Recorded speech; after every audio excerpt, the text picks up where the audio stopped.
Hello and welcome everyone, and today our video is about laparoscopic suture, which is a crucial skill that should be acquired by the surgeons who pursuing the minimal invasive surgery field.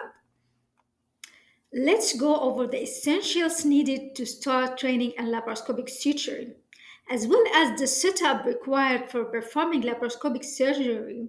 To begin training, you will need a laparoscopic needle driver, laparoscopic grasper, and needle and suture material, and finally, laparoscopic scissors. So let's dive in.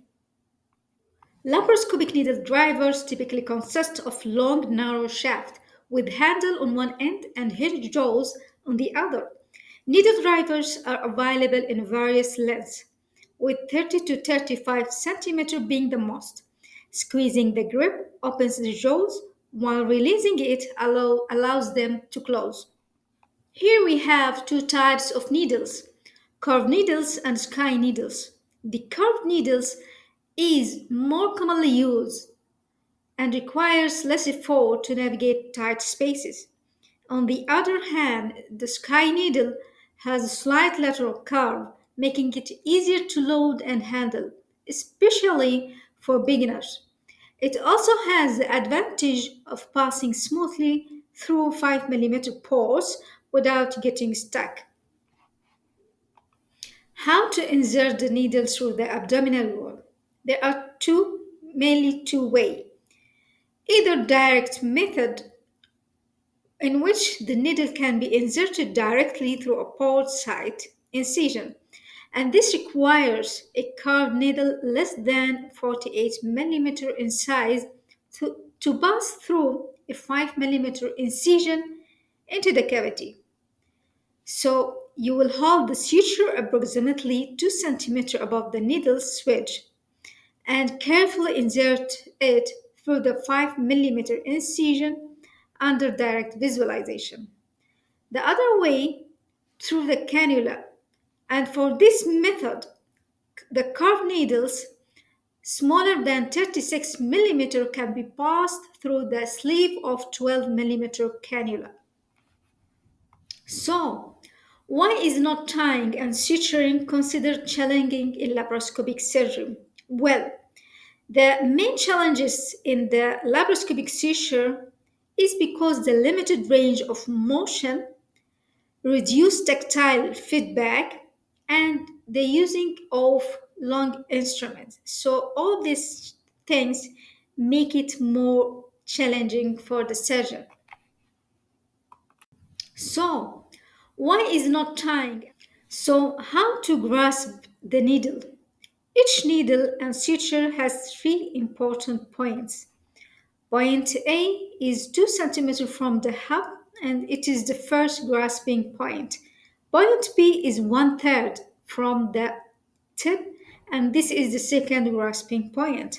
Point C, 1/3 from the hub, grasped by the needle driver. So the steps to handle the needle is as the following.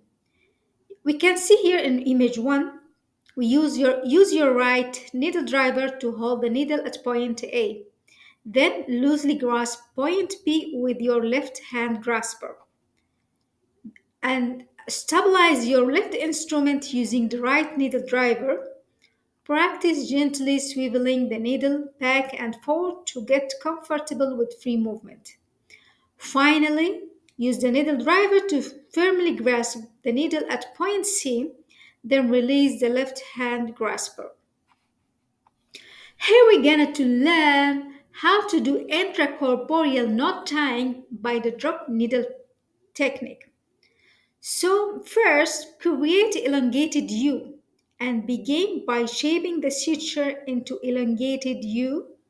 Then position the left instrument and place it inside the U.